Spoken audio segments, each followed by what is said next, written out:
In the middle of a warm Thanksgiving dinner in Florida, Theodore placed a plastic bucket filled with orange peels and chicken bones right in front of his mother-in-law. He called the very woman who was currently supporting the entire family a parasite. They expected her to be a fragile woman who would simply break down in tears, but they had clearly forgotten just how sharp of an accountant she used to be. Hello, I'm Casey. Have you ever felt like a stranger in the very home you built?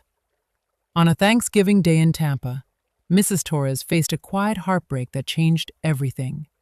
Her story reminds us that true strength isn't in loud words, but in the quiet choice to take back your life. Let's listen together. The morning sun in Florida filtered through the blinds, casting long, golden slats across my room. But the air inside felt strangely heavy. Today was Thanksgiving, a day that should have hummed with the warmth of family and the clinking of silverware. Yet, as I stood at the top of the stairs, the silence drifting up from the kitchen was chilling. It was a sharp, biting cold that had nothing to do with the weather outside, and everything to do with the atmosphere Rosman and Theodore had created.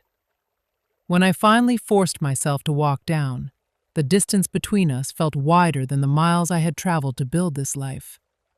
I spent my morning in the kitchen, surrounded by the rich, comforting sense of roasting turkey and spiced pumpkin pie. This kitchen was my domain, a place where I usually found peace. But today it felt like a stage where I was the only performer. I could hear the rhythmic, mindless clicking of phone screens coming from the living room, a sound that underscored my isolation. For 3 years, I had quietly shouldered every burden in this house. I paid for the expensive heritage turkey on the counter, the electricity humming in the walls, and the very roof over our heads. I was the foundation they stood on, yet I felt like a ghost. When I tried to catch Rosman's eye to ask about the guest list, she didn't even look up. She just offered a vague, disinterested murmur, her thumb never pausing its frantic scroll. Then Theodore walked in. He moved through the kitchen with a practiced indifference, sliding past me as if I were nothing more than a piece of outdated furniture. He opened the refrigerator, grabbed a bottle of water, and turned his back to me without a single word. No good morning, no thank you for the feast I had been preparing since 5 o'clock. A sudden numbness washed over me, starting in my fingertips and settling deep in my chest. I looked down at my hands, the hands of a woman who had spent decades as a meticulous accountant, hands that knew the value of every cent and every second. Now, those hands were trembling. I realized I was living in a parallel world, a shadow existence within my own home. I began to wonder when this house stopped being a sanctuary and became a place where I had to walk on eggshells just to avoid bothering the people who were occupying my life. Everything was in place for a celebration, but beneath the surface, something was about to shatter. In the suffocating silence of this house, on a day that is meant for gratitude, I find myself retreating to my small, safe sanctuary. It is a quiet corner where I keep my weathered photos, their edges softened and yellowed by years of touch. Each photograph is a fragment of a memory, a testament to an era when love was defined by being truly present with one another, rather than through the cold glow of a hurried text message. I sit here in the dim light, letting the weight of the past settle over me like a heavy blanket, trying to understand how the warmth of my youth turned into this biting winter within my own living room. I hold the black and white photo of my parents sitting on a wooden bench on our old porch in Tampa. Back then, Florida felt different. There were no towering glass buildings or smartphones to distract us from the people standing right in front of our faces. There was only the rhythmic, steady hum of cicadas and conversations that stretched late into the humid nights. My parents' love was so simple, yet it was the most profound thing I had ever known. I remember my father folding his newspaper just to listen to my mother talk about the new blossoms in her garden.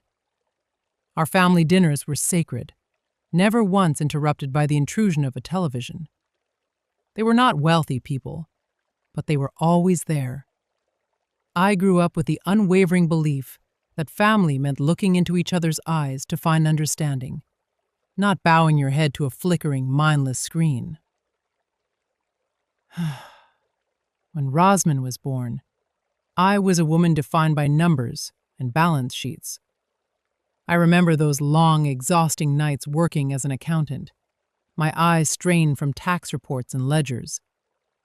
Yet the very moment Rosman cried, I would drop my pen without a second thought. She was my priority, my heart, and my future. For the last 3 years, ever since she and Theodore moved back into this house, I have poured my hard-earned pension and every ounce of my devotion into caring for them. I paid every utility bill and stocked the pantry with the finest food, thinking that giving them my credit cards was a way to shield them from a harsh and unforgiving world. I wanted them to be comfortable, to feel the security I had worked a lifetime to build. I thought I was protecting them, but perhaps I was only building the walls of my own prison. But something has gone terribly wrong. Looking at my life now, I feel like an ancient relic left behind in a world that no longer values the soul behind the bank account. Theodore and Rosman love in a way I cannot comprehend. They have accepted $78,000 from me over 3 short years, without a single word of genuine thanks. Yet they flare up in sharp anger if I dare to ask about a single designer purchase. The world changed too fast. Or maybe I was just too old-fashioned to realize that my genuine desire for connection was being traded for convenience. I wonder where I failed Rosman, watching her stand silently while her husband treats me like a parasite in the very home I provided. This feeling of being lost is a dull, constant ache. It is the realization that I no longer belong to the rhythm of the children I sacrificed everything to protect. After a morning filled with heavy sighs and the cold indifference radiating from Rosman and Theodore, I finally realized that my desperate efforts to be seen or heard were nothing more than throwing small stones into a bottomless, dark pit. I decided right then to simply stop. I stopped asking if they were hungry or how their workdays had been. I quietly retreated to my small bedroom, a space that has become my only true sanctuary. Here, the memories of my late husband are the only things that remain constant, the only things that never make me feel like an unwanted burden. Silence has become my new shield, a thick layer I am building around myself to stop my heart from receiving any more scratches from my own flesh and blood. The kitchen, which was once the heart of my home, where I poured my love into every meal, now feels hollow and cold. I brewed myself a cup of Earl Grey tea, clutching the warmth of the old porcelain mug that was a wedding anniversary gift from 30 years ago. I sat by the window and watched the palm trees of Tampa swaying under the bright, unforgiving Florida sun, trying to convince myself that I was perfectly fine with this new, solitary routine. From the living room, the sounds of the television drifted in, followed by Theodore's loud, excited shouting as he played his video games. Not once did anyone call my name or ask if I had eaten a single bite. Every slow tick of the wall clock felt like a hammer striking my mind, a constant reminder of the hours passing in total emptiness within these walls that now feel far too large. Later this afternoon, I happened to see a bank statement left crumpled and forgotten on the coffee table.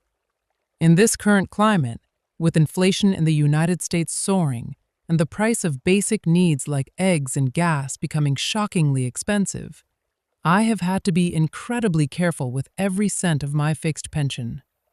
Yet, staring at that statement, I saw a string of unauthorized charges that made my blood run cold. There was a high-end gaming console and several extravagant dinners at a luxury steakhouse where Theodore and Rosman had swiped my credit card without ever asking for my permission.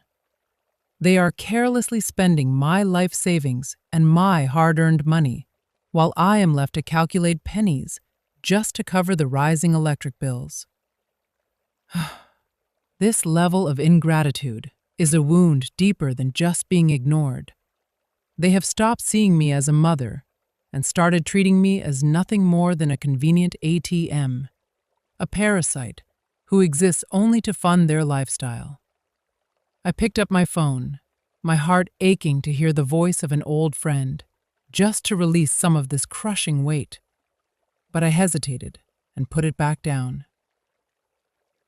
I realized I simply do not have the courage to admit that I am being isolated by my own daughter in the very home that I own.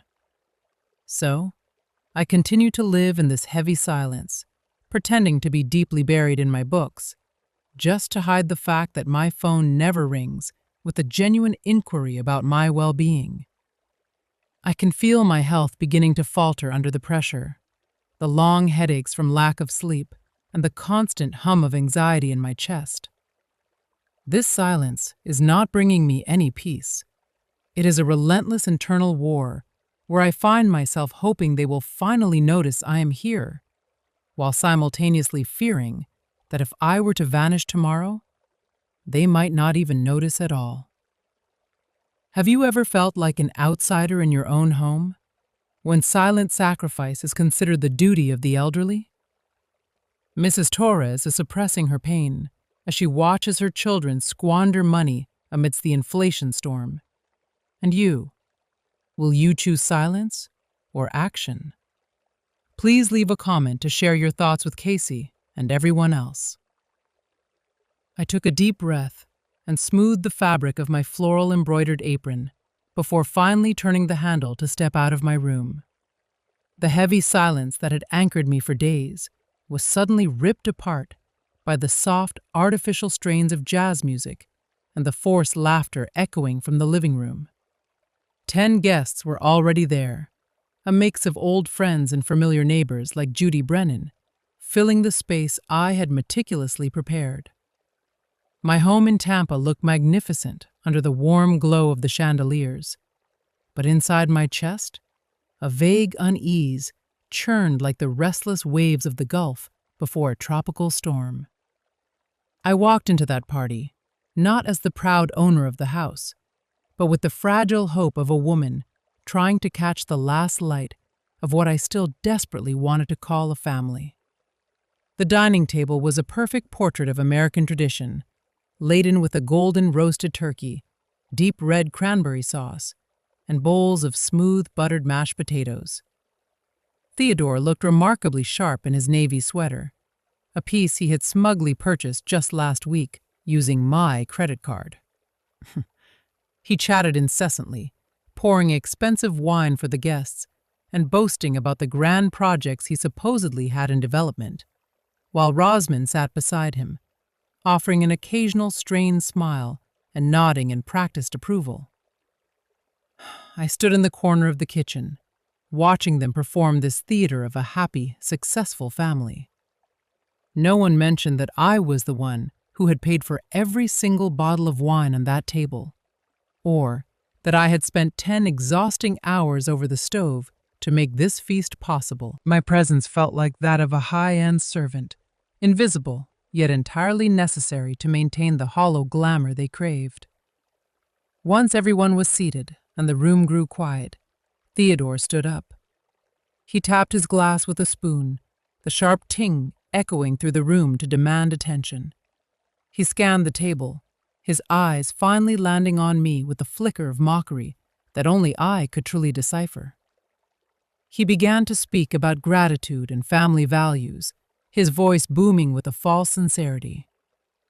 "We are all here to give thanks for what we have," he said, and for a fleeting second, I actually thought he might offer a word of thanks to his mother-in-law. But then his tone shifted, becoming laced with a biting sarcasm. But there are also people who live off others without contributing anything at all. Isn't that right, Mom? The guests began to shift uncomfortably, exchanging confused glances as the air in the room turned thick and suffocating. Judy Brennan looked at me with pure concern, while I felt my heart racing, my accountant's hands, usually so steady with a pen, trembling beneath the folds of my apron. Theodore then reached under the table and hauled up a gray plastic bucket, the kind we usually kept under the sink for kitchen scraps.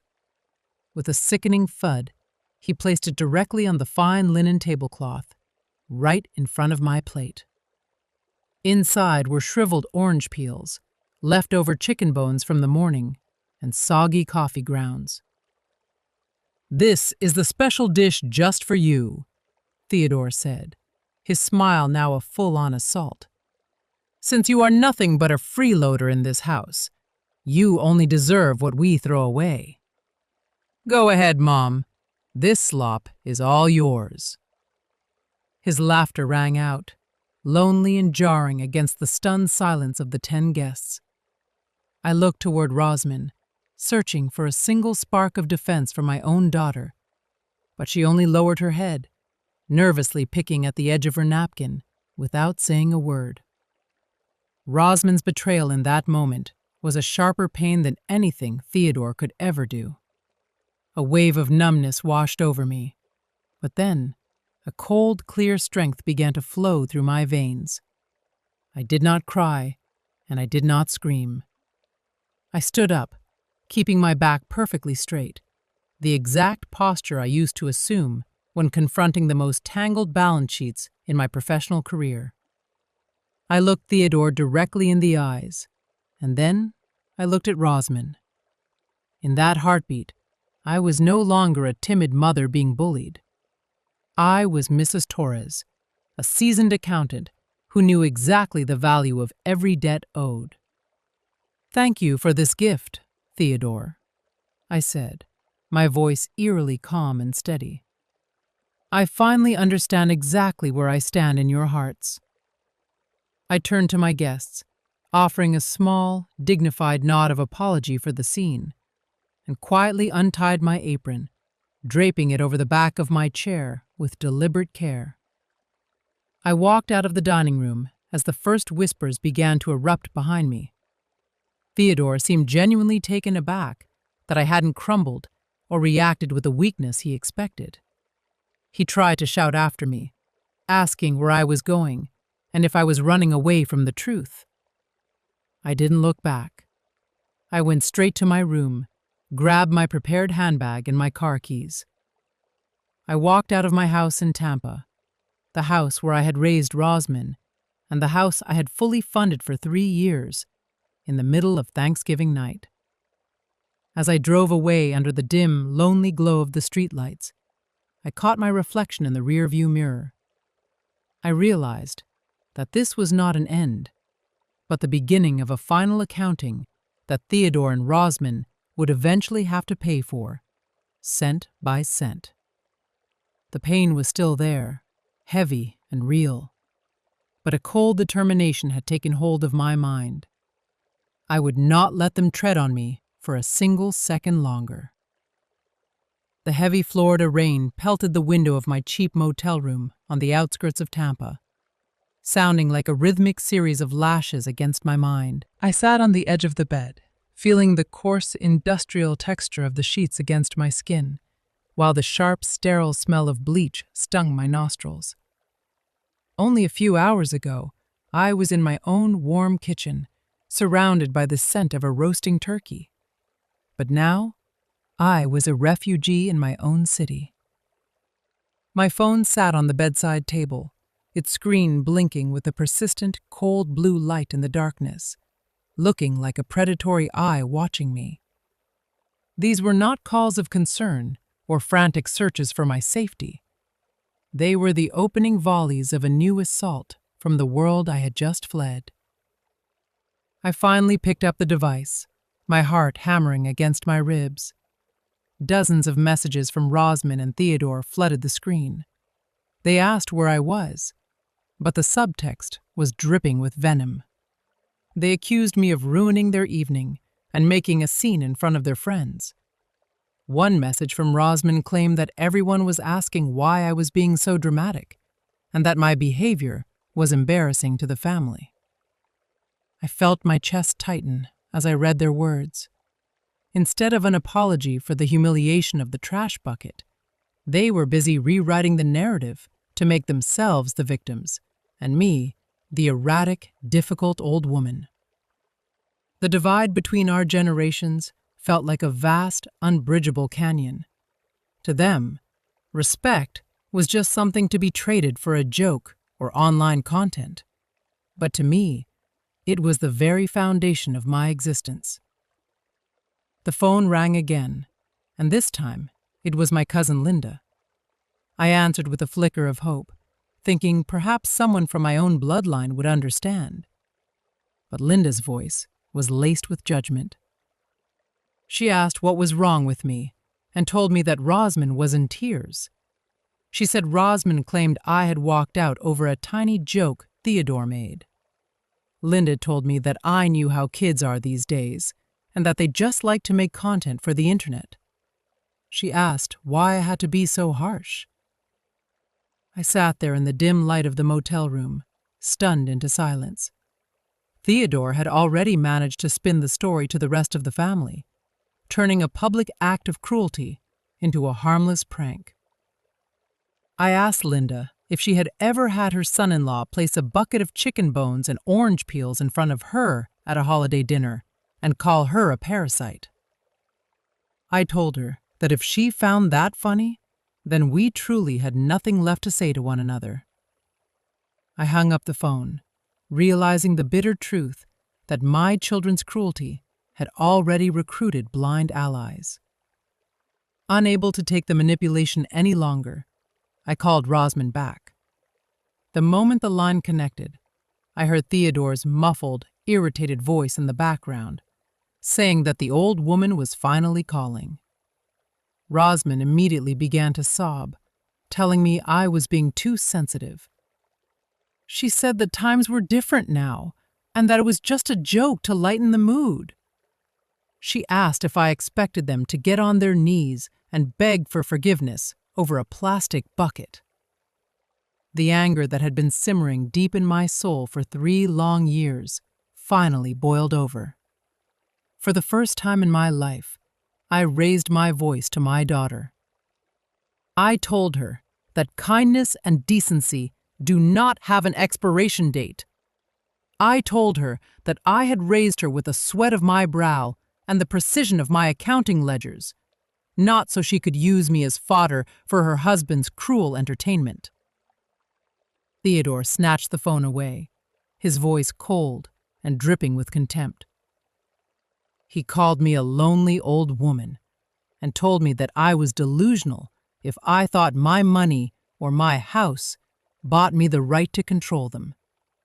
He told me that no one else would ever want to look at me or care for me, and that I was lucky they even let me stay in their lives. He said that the trash bucket was my true place, and that without them, I was just a ghost in an empty house. His words were like daggers, aimed directly at my greatest fears. He was saying out loud what I had dreaded most, that my presence in their lives was nothing more than a financial convenience and a burden they were tired of carrying. A long, suffocating silence followed his outburst. In that moment, every ounce of motherly affection and every excuse I had made for their behavior over the years simply evaporated. I realized then that you cannot use love to reach people who do not have a heart. I thanked him for his honesty, and my voice was suddenly eerily calm. It was the cold, detached clarity I used to feel as an accountant when I discovered an irreparable loss in a company's books. I told him he had made my next steps much easier to take. I heard Rosman screaming something in the background, but I pressed the end button and set the phone down on the rough motel blanket. I felt an exhaustion that reached into my very bones, but deep inside, a small, resilient flame began to flicker. I opened my laptop, the glow of the Excel spreadsheet reflecting in my tired, watery eyes. I began to list the figures with a steady hand. I recorded $78,000 in living expenses over 3 years. I listed the $12,000 in unauthorized credit card charges Theodore had made. I added up the utility bills, the property taxes, and the groceries I had provided. The numbers appeared on the screen, cold and undeniable. They had called me a parasite? I would show them what happens when the person who has been carrying them finally decides to set the load down. I was no longer the mother who would endure any insult for a moment of fake family peace. I was Mrs. Torres, and I was preparing a final accounting that they would never be able to run from. I looked out at the dark, rainy Tampa night. On the other side of the city, in the house that I owned, they were likely laughing or continuing their party, thinking they had put me in my place. They had turned their backs on the only person who had loved them without conditions. And now, I was turning my back on the illusion of a happy family.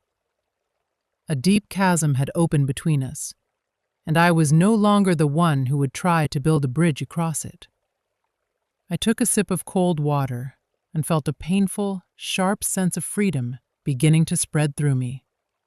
Tomorrow, the lawyers would be the ones doing the talking. There are nights in Florida where the heat doesn't just come from the humid air outside. It simmers right inside your chest, a slow and agonizing burn of a heart that has been broken one too many times. I lay there, staring at the shadows on the ceiling of room 214 in a budget motel tucked just off the I-275 highway. The constant rhythmic hum of the traffic outside was a cruel reminder that the rest of the world was moving forward, while my entire life had come to a grinding halt the moment that bucket of scraps hit the table. I was a woman who had always known the value of things, a woman who spent decades balancing the books for others. Yet I had somehow failed to account for the total bankruptcy of my own family's love. The neon light from the motel sign outside flickered, casting a sickly, pale violet glow across the room. It bounced off the peeling wallpaper and highlighted the thin, industrial layer of dust on the dresser. I had been in this room for 3 days now, barely moving from the bed, except to trudge down to the lobby for a few pieces of dry, tasteless bread from the complimentary breakfast. My beautiful 4-bedroom home in Tampa, with its lush rose garden and that oversized, comfortable recliner where I used to read my Kindle in the evenings, felt like a memory from a different lifetime. I wondered if Rosamond even bothered to walk into my empty room. I wondered if she felt the silence, or if she and Theodore were too busy planning how to spend the remainder of the life savings I had so carefully gathered over 40 years. My phone was a cold, silent weight on the nightstand. There were no more angry texts, no more accusations, and certainly no calls asking if I was safe or if I had a roof over my head. This absolute silence was far more punishing than the insults Theodore had hurled at me. It was a confirmation of my deepest, most hidden fear, that to them, I was truly invisible unless I was signing a check or handing over a credit card. I lay there and thought about the years when Rosamond was a little girl. I remembered the nights I stayed awake until dawn, pressing warm cloths to her forehead when she had a fever, and whispering that everything would be all right. Now, as I lay here with a crushing weight in my chest and a breath that felt shallow and stolen, the very person I had sacrificed my youth to protect was the one who had pushed me into this dark corner. The gap between us wasn't just about age or technology. It was a vast canyon of empathy that had been filled with greed and a cold, modern selfishness. I tried to sit up to reach for a bottle of water, but a sudden violent wave of dizziness sent me collapsing back onto the thin, scratchy carpet. My heart began to gallop in an uneven, frantic rhythm, and a cold sweat broke out across my forehead. A dull numbness started in my left arm and crept slowly toward my neck. As a woman in my 60s, I knew exactly what these signs meant. This wasn't just a broken heart. My body was finally surrendering under the weight of the stress and the grief. I lay there, my face pressed against the dusty floor, looking at the phone that was only a few inches away. Part of me wanted to call Rosman, to beg for help. But then I visualized Theodore's voice. I could almost hear him telling her I was just a dramatic old woman faking an illness to steal the spotlight again. That thought was like a bucket of ice water poured over my dignity. If I died here, on this motel floor, I realized they would probably just celebrate the fact that my will could finally be executed.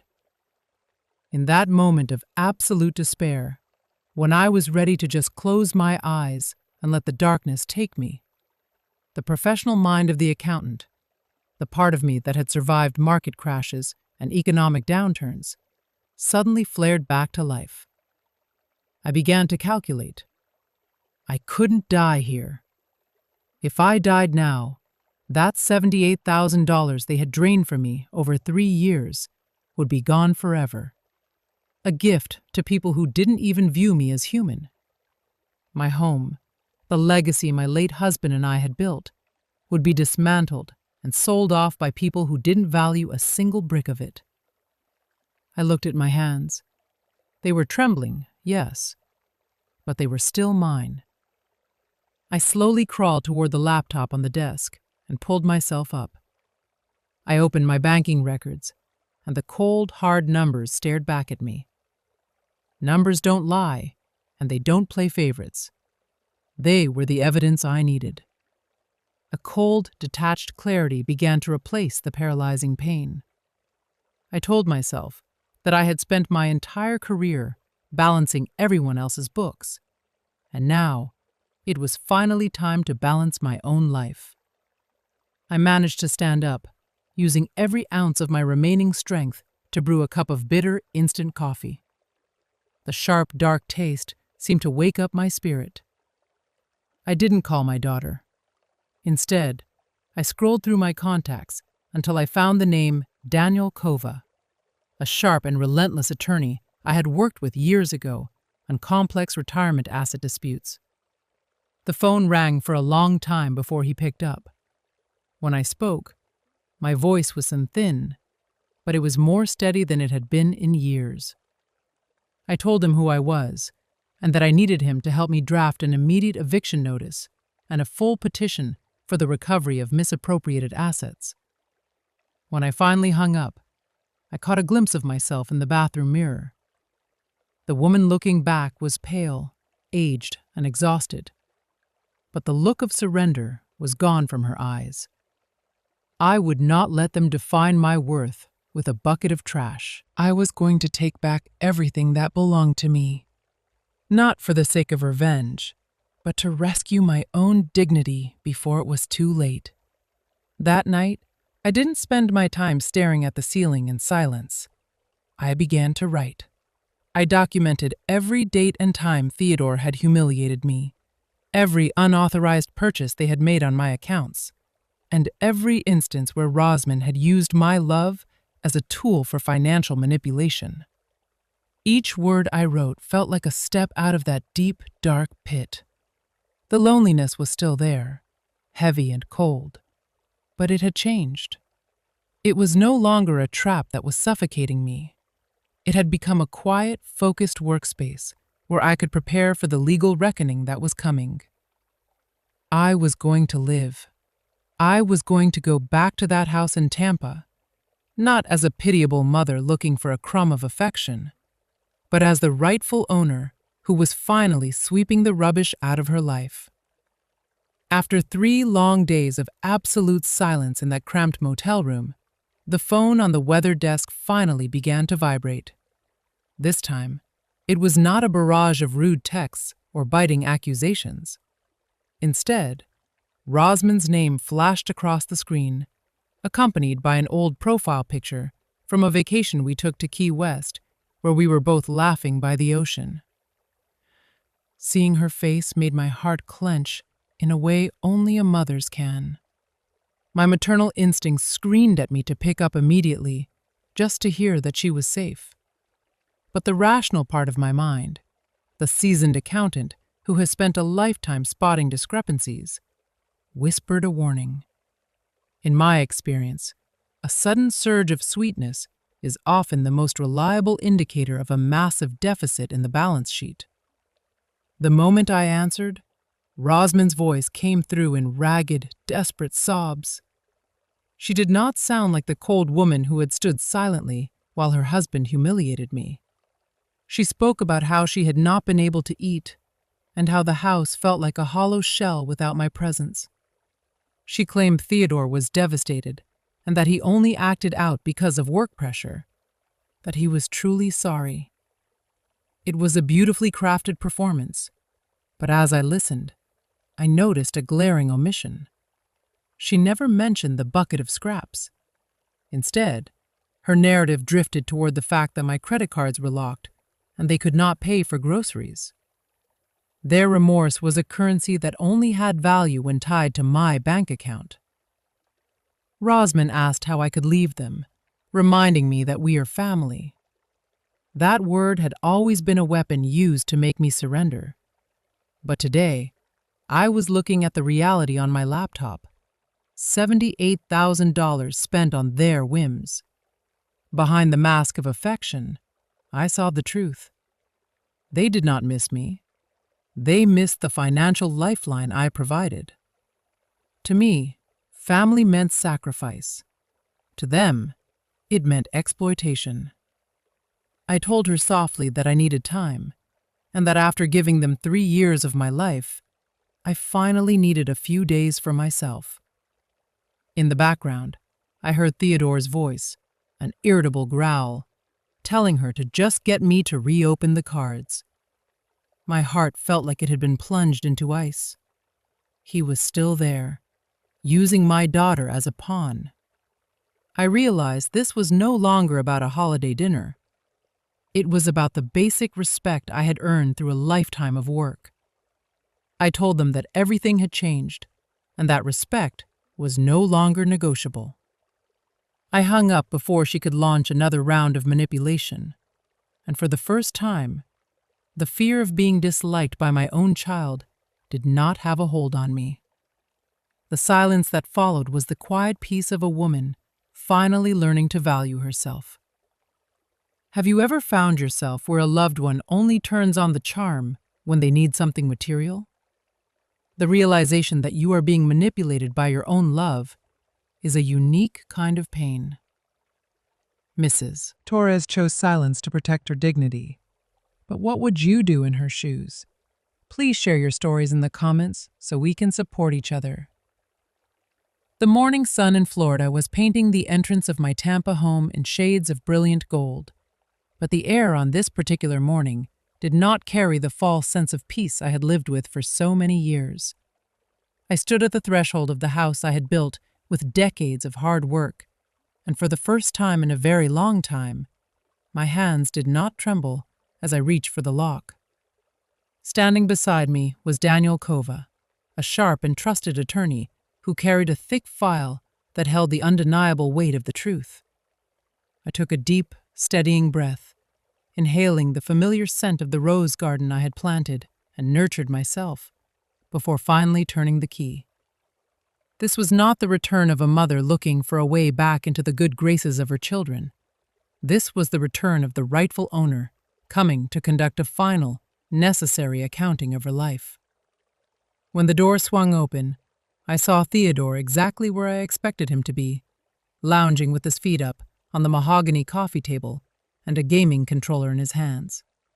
He looked at me with that same mocking glint in his eyes, a triumphant and ugly smirk tugging at the corner of his mouth, as he made a biting comment about me finally knowing my way back home.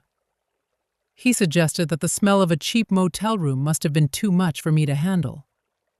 Rosamond walked out of the kitchen a moment later, her face a mask of relief that quickly turned into a look of practiced reproach. She told me I had worried the entire family, and then, with an incredible sense of entitlement, asked me to go into the kitchen and cook something because she was hungry. They still saw me as nothing more than a convenience, a silent tool to be used whenever they needed a meal or a bill paid. They did not even notice Daniel until he stepped forward into the light of the foyer and placed a heavy stack of documents onto the table. Daniel introduced himself as my legal representative, and I watched as the smug expression on Theodore's face slowly withered into a look of confusion. I stepped forward and opened the detailed report I had spent sleepless nights preparing, my professional mind finally cutting through the fog of my emotions.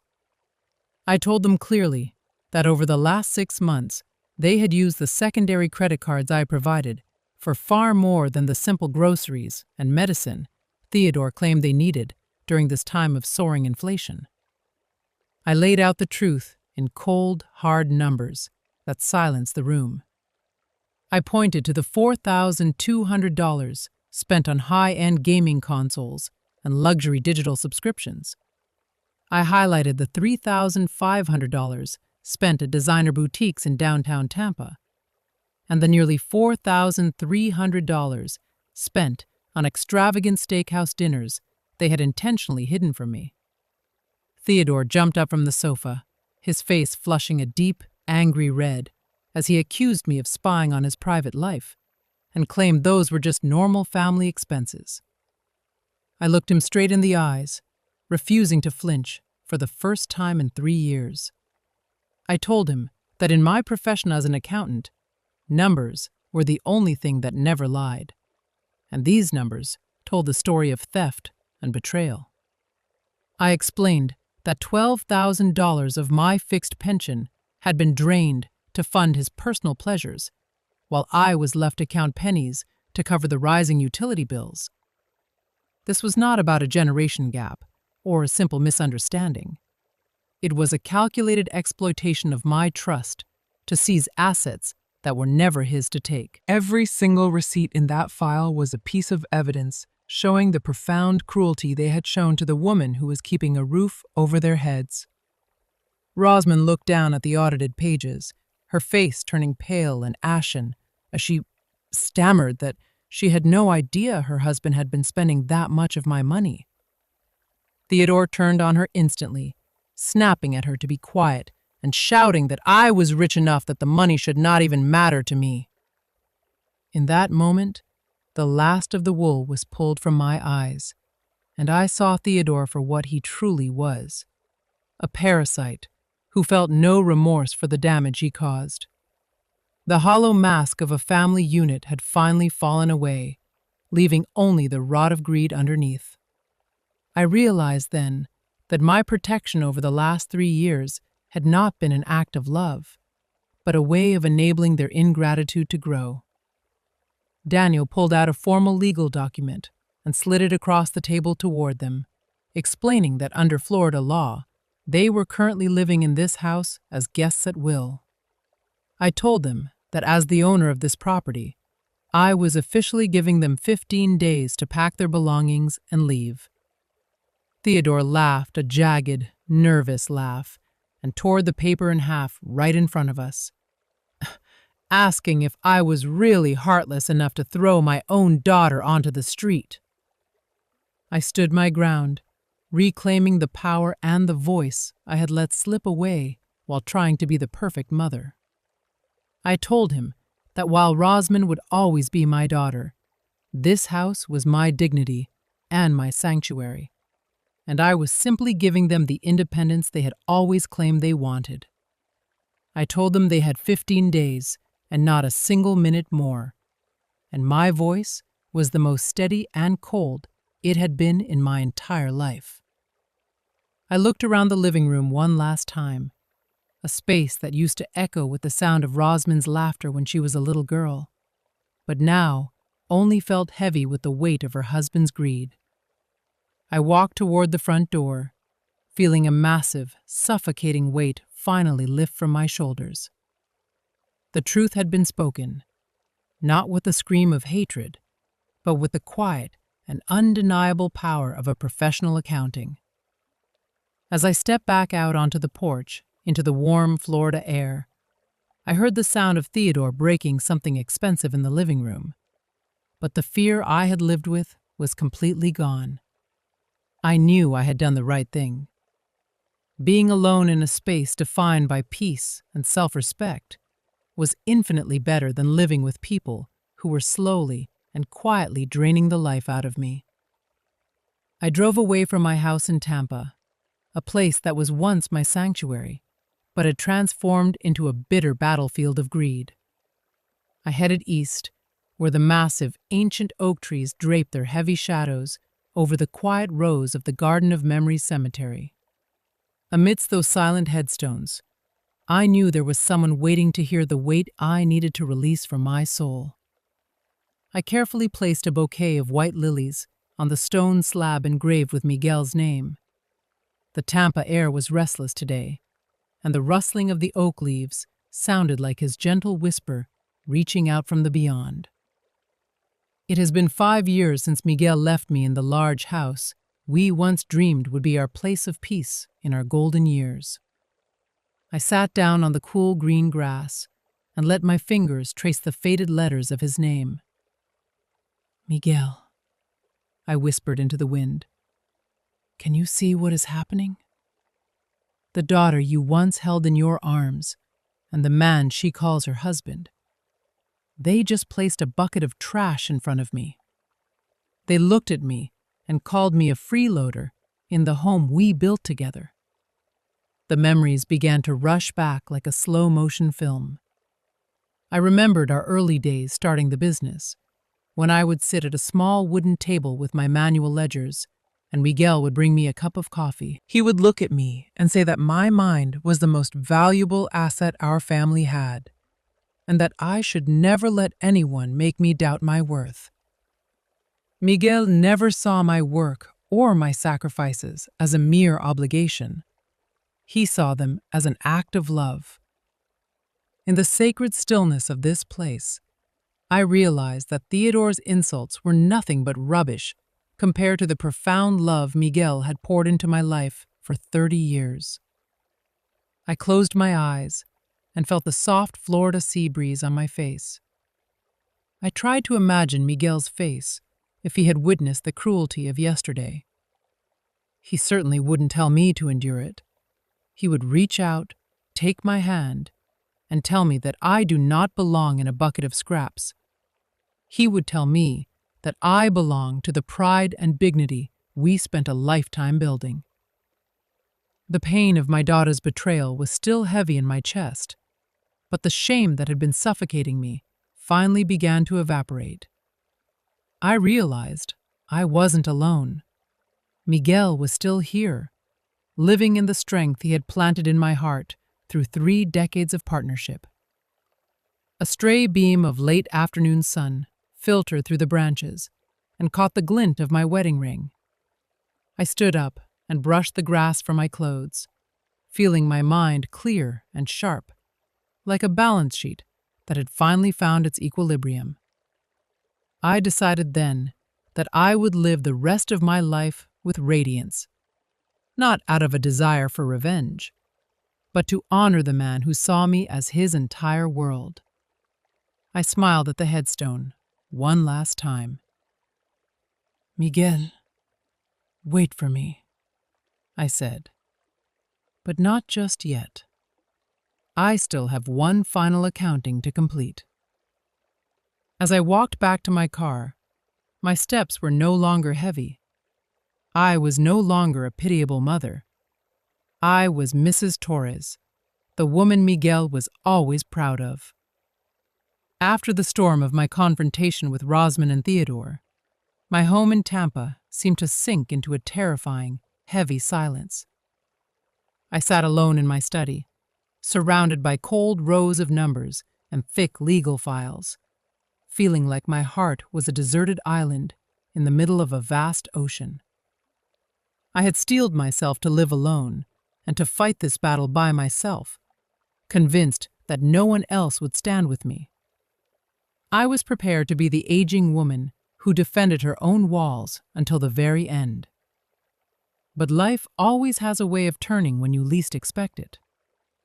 When the doorbell rang in the late afternoon, I felt my muscles tighten, mentally preparing for another cruel assault from Theodore. But as I looked through the glass of the door, I did not see an enemy. I saw a tall, weathered figure filled with a visible, deep-seated anxiety, a silhouette I had been longing for and missing for so many years. "Mom, it is me." The deep, warm voice of James broke through the ice that had formed around my soul.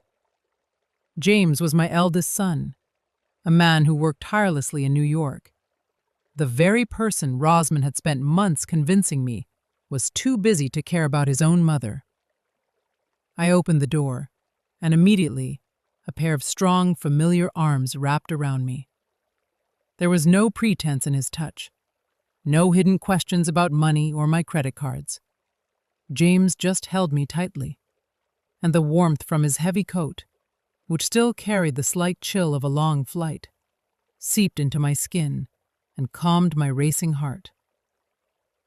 "I'm so sorry, Mom," he whispered, his voice thick with emotion. "I heard everything from Judy Brennan, and I feel terrible that I ever believed their lies." We moved into the kitchen and sat at the table where so many of my recent sorrows had played out. Without me even having to ask, James brewed a cup of chamomile tea, the exact kind I always prefer. He told me about the calls he had received from Rosman and Theodore over the last few months. They had carefully woven a story that portrayed me as a woman who was losing her mind, someone who had become toxic and was trying to sabotage their future.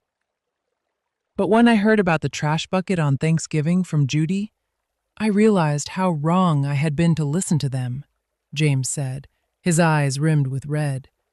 He pulled out his phone and showed me the messages Theodore had sent him, effectively forbidding James from contacting me and claiming I needed space because I was unstable.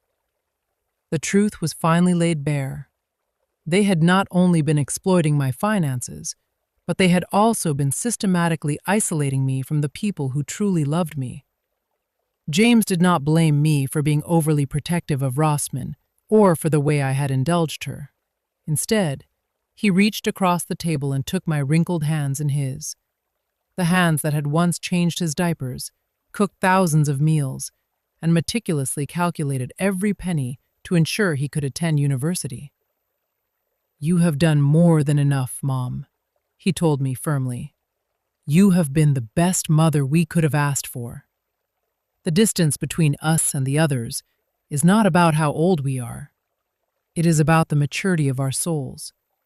Rosman chose to be a coward, but I'm choosing you."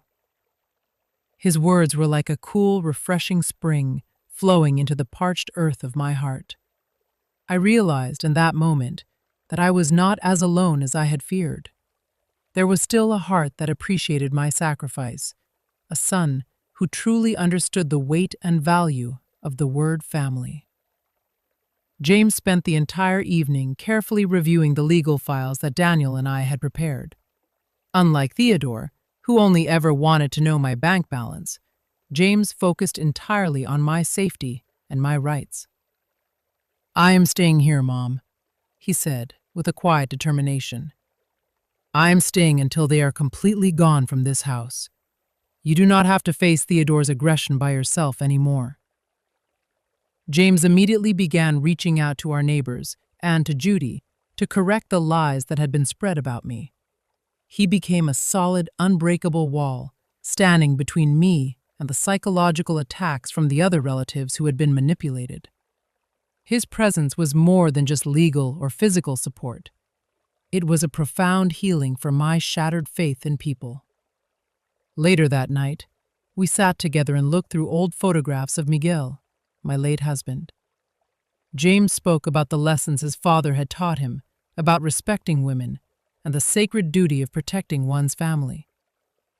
"Dad would be so proud of you right now because of how strong you have been," James said, as we looked at a picture of Miguel smiling brilliantly in the Florida sun.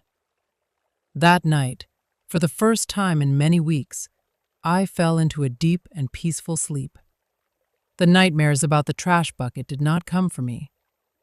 I knew that tomorrow would still be a struggle, but I was no longer forced to carry the weight of the world on my shoulders alone.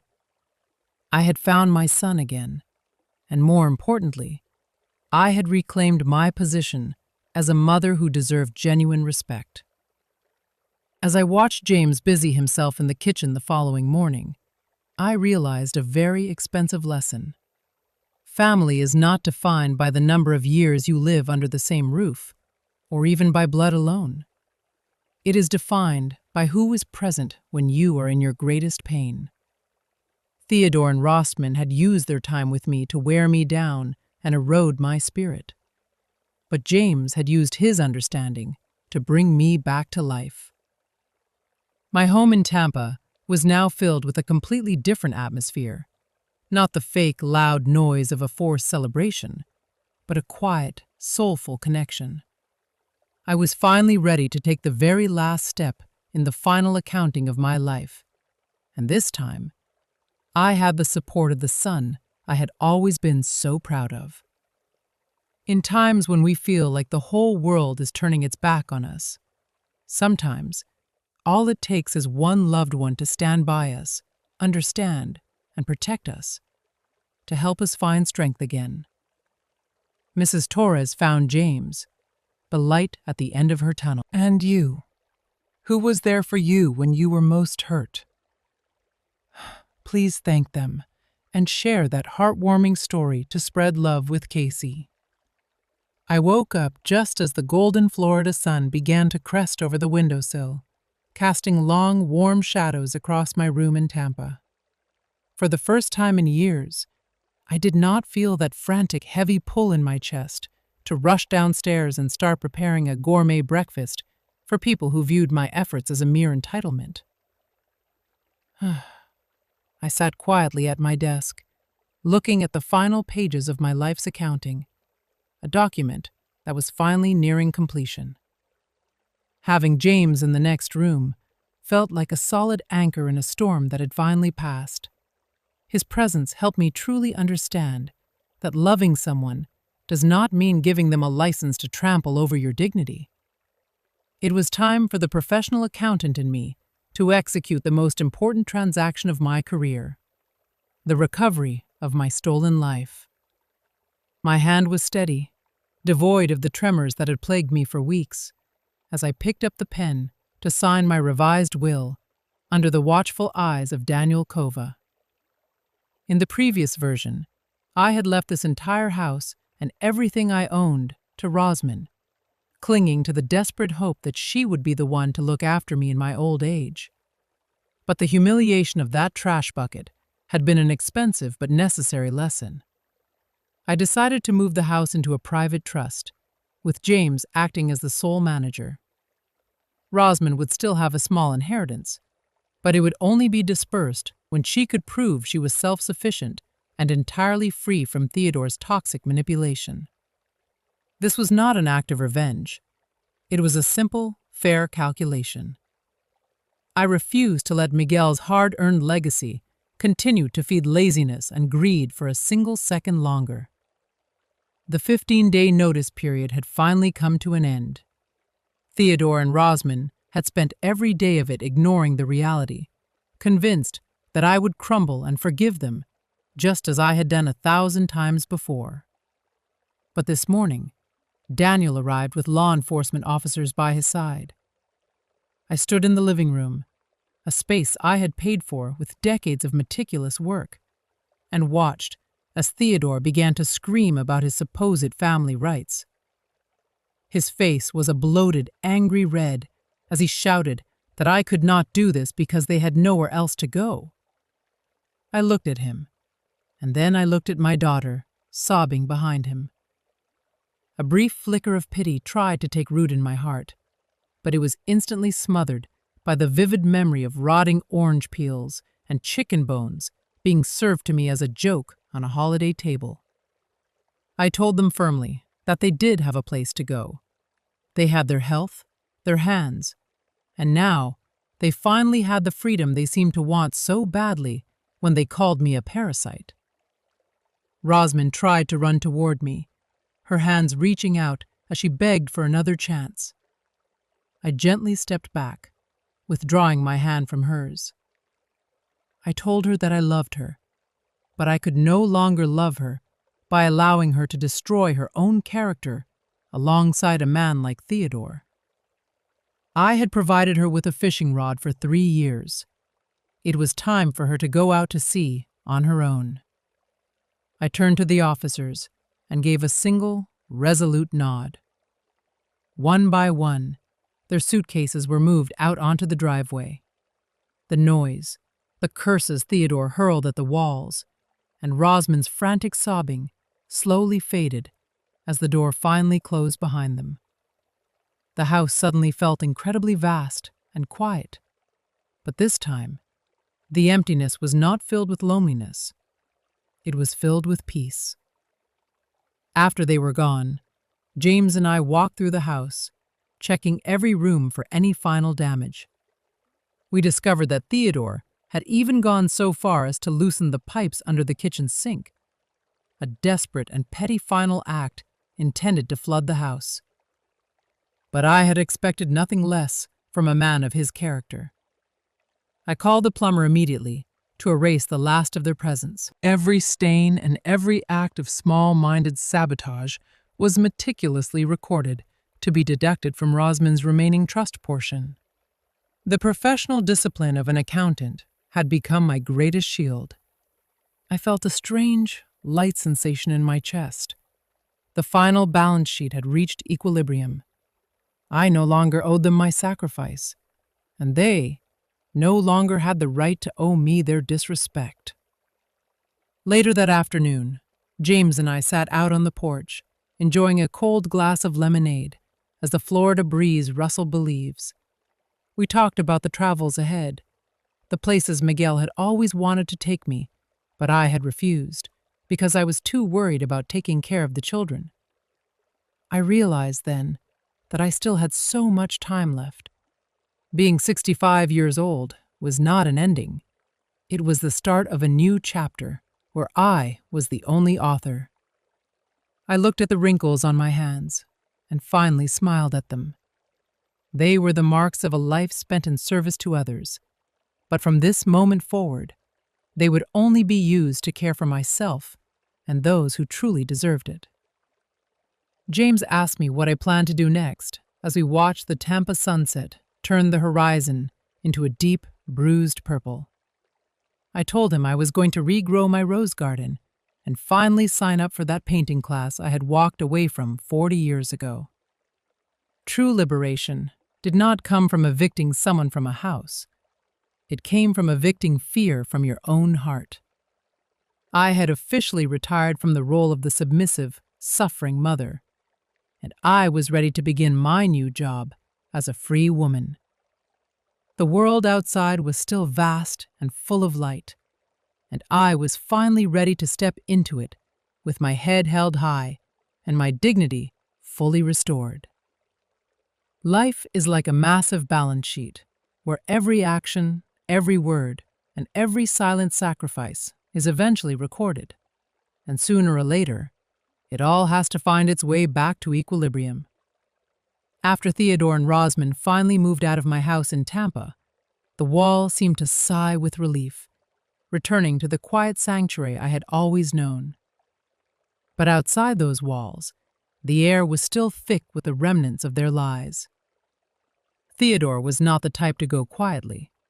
He had already begun to sow seeds of poison throughout our community, whispering to neighbors and relatives that I was an autocratic old woman who had heartlessly thrown my own daughter onto the street in the middle of a financial crisis.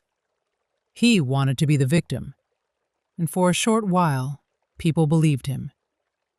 But truth, much like the brilliant and unyielding Florida sun, has a way of burning through even the darkest clouds of deception. The breaking point came during a weekend social at our local senior community center, a place where news travels faster than a summer storm. I arrived with James, intending to simply enjoy a quiet afternoon among friends and neighbors. But the moment we stepped into the hall, I felt the shift in the room. Theodore and Rosman were already there, and Theodore was purposefully speaking in a loud, dramatic voice to a small group that included my cousin Linda. He was regaling them with tales of their supposed devotion, claiming they had spent 3 years caring for me, only to be rewarded with a lawyer and an eviction notice over a simple misunderstanding. Rosman sat beside him, dabbing at her eyes and playing her part perfectly, searching for any scrap of sympathy she could find. I stood at the entrance for a moment, feeling a familiar wave of disgust. But this time, the fear that usually accompanied it was nowhere to be found. As Theodore prepared to launch into another theatrical display of his manufactured suffering, Judy Brennan, the neighbor who had been at that disastrous Thanksgiving dinner, stepped out from the crowd. Judy is a woman of few words, but she has a backbone made of Florida oak. She didn't say anything at first. She simply walked over to the media station, used for showing community photos, and connected her phone to the large screen. "Theodore," she said, her voice carrying an unexpected weight that silenced the room. "You talk about care and devotion? Well, let us all see exactly what that care looked like." Before he could protest, the screen flickered to life and a video began to play. It was the footage she had captured on her phone that night. The entire room watched in a suffocating silence as Theodore placed the gray bucket of chicken bones and orange peels in front of me, his mocking laughter echoing through the speakers as he called me a freeloader. The faces of our neighbors transformed from curiosity to absolute shock, and then to a cold, simmering fury. I walked forward then, with James standing firmly by my side like a shield. I did not look at Theodore. I kept my eyes on my friends and family, the people who had begun to doubt my character. James stepped up and placed the audited financial file on the main table for everyone to see. "This was never about a misunderstanding," James announced, his voice steady and clear so that no one could miss a word. "This is about $78,000 that my mother provided to keep them afloat, and another $12,000 that were misappropriated for Theodore's personal luxuries. My mother did not evict anyone out of malice. She simply reached the limit of what any human being should have to endure." Linda stepped toward me, her face flushed deep red with shame, and took my hand in hers. She whispered an apology, admitting she had no idea they were capable of such calculated cruelty. I finally turned to look at Theodore and Rosman, who were now cowering under the weight of the community's collective judgment. I spoke to them, and my voice did not carry the heat of anger, only the profound sadness of a mother who had finally seen the truth. I told them that I did not want their money back, and I did not want revenge. I told them that all I had ever wanted over those 3 long years was a simple, genuine inquiry about my well-being, a dinner where I was respected, and the basic recognition that I was a human being and their mother, not just a convenient ATM. "You called me a parasite in the very home I provided for you," I told them, "and that was the exact moment you lost the right to call that place home." The justice that followed was not one handed down by a judge in a courtroom, but the natural consequence of losing their shield of deception. The friends Theodore had tried so hard to impress now turned their backs on him. Without my credit cards, and without the protection of my roof, they were forced to face the harsh reality of paying their own bills and maintaining steady employment, things they had forgotten how to do long ago. They left the community center in a heavy, echoing silence, a total isolation that they had once tried to inflict on me. I realized in that moment that when you live with dignity and keep your own books balanced, the truth eventually completes the work of a judge all on its own. After they slunk away, I was surrounded by the warmth of my community once again. There were no more whispers, only genuine hugs and words of support. Judy held my hand and told me I was strong and that I had taught the younger generation a vital lesson about self-respect. I felt a massive, liberating relief wash over me, as if a 1,000-pound weight had been lifted from my chest at last. The truth was out, and it had not been revealed to humiliate anyone, but to prove that getting older does not mean you have to accept being discarded or disrespected. I walked out of the center and into the fresh Tampa evening air, knowing that my honor had been fully restored. That night, I sat on my porch with James, watching the fireflies dance among the roses I had begun to replant. My home was no longer a crime scene or a battlefield. It had returned to being a peaceful harbor. Justice had been served in the gentlest way possible. Those who did not know how to value a family would now have to learn how to live without one. As for me, I had regained the respect of those around me, and, most importantly, I had regained my respect for myself. An old and painful chapter had finally been closed with absolute transparency, and I was more than ready to start writing the new pages of a life filled with light and total freedom. 1 year has passed since the morning I signed my new will, and today, my garden in Tampa is a vibrant sea of blooming roses. It is the beautiful result of months spent tending to each petal with my own hands and sharing quiet conversations with them in the sun. James is busy on the back porch, managing the BBQ grill for our small gathering this afternoon. I recently received a letter from Rosamond in Georgia. She has finally gathered the strength to leave Theodore and is beginning the difficult journey of starting her life over. I smiled as I read it, sending her a silent wish for peace. But my heart truly belongs to this newfound stillness. I am no longer seen as a freeloader. I am a woman painting the final chapters of my life with the brilliant, unyielding colors of absolute freedom. The story of Mrs. Torres ends here, but I hope its message continues to resonate within your own hearts. Looking back at her journey, we see more than just a family conflict. We see a profound lesson in a woman's unwavering self-respect. Mrs. Torres did not choose to meet cruelty with cruelty. Instead, she chose to restore justice to her own name through transparency and the incredible courage of someone who has given an entire lifetime of devotion to others. My dear friends, especially the mothers and grandmothers listening today, please remember this. Family is not defined solely by the blood in your veins, but by the actions and the respect you show one another. You are never a burden, and your lifelong sacrifices are not an entitlement for others to trample upon. Sometimes, letting go of a toxic relationship, even when it involves those closest to you, is the only way to save your own soul, and perhaps even give them the necessary room to finally grow. Do not wait for someone else to grant you your dignity. Take hold of your own life's ledger and record the values you have earned and deserve to receive. How did this story make you feel? Do you see a reflection of your own resilience, or perhaps that of a loved one in Mrs. Torres?